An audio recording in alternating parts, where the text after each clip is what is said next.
Aceh merupakan sebuah provinsi yang terletak di ujung Pulau Sumatera.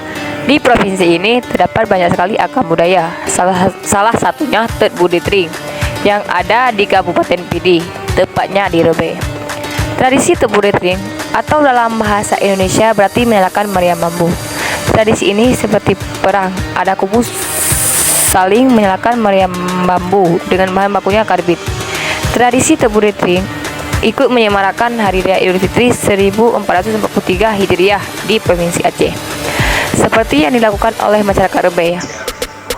Mereka melaksanakan tradisi perang meriam secara turun-temurun setiap malam Lebaran kedua. Kegiatan tersebut memiliki sejarah tersendiri yang begitu panjang dan bukan hanya untuk bersenang-senang semata. Menurut yang saya dengar, tradisi ini berawal dari perang melawan penjajah yang menggunakan adat berupa meriam atau Budi Tring sampai menjadi tradisi hingga saat ini. Bahkan warga setempat ikut serta menyumbang dana untuk keberlangsungan tradisi tersebut.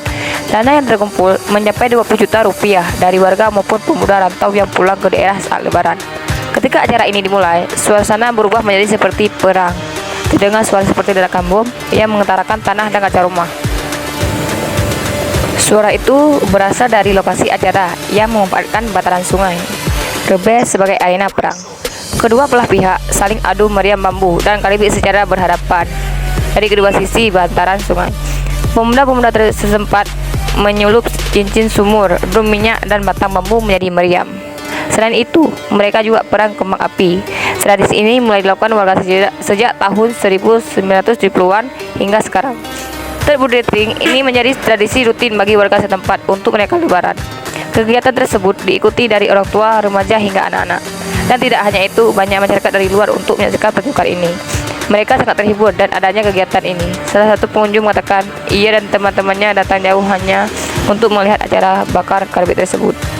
Acara ini berlangsung sangat lama, dari malam hari sampai pagi hari. Jadi, yang ingin saya sampaikan di sini, tradisi jauh lebih penting dari apapun. Jika tradisi yang hilang, maka tidak dapat dikembalikan lagi. Tapi jika orang yang meninggal, kita tahu pusarannya. Sekian.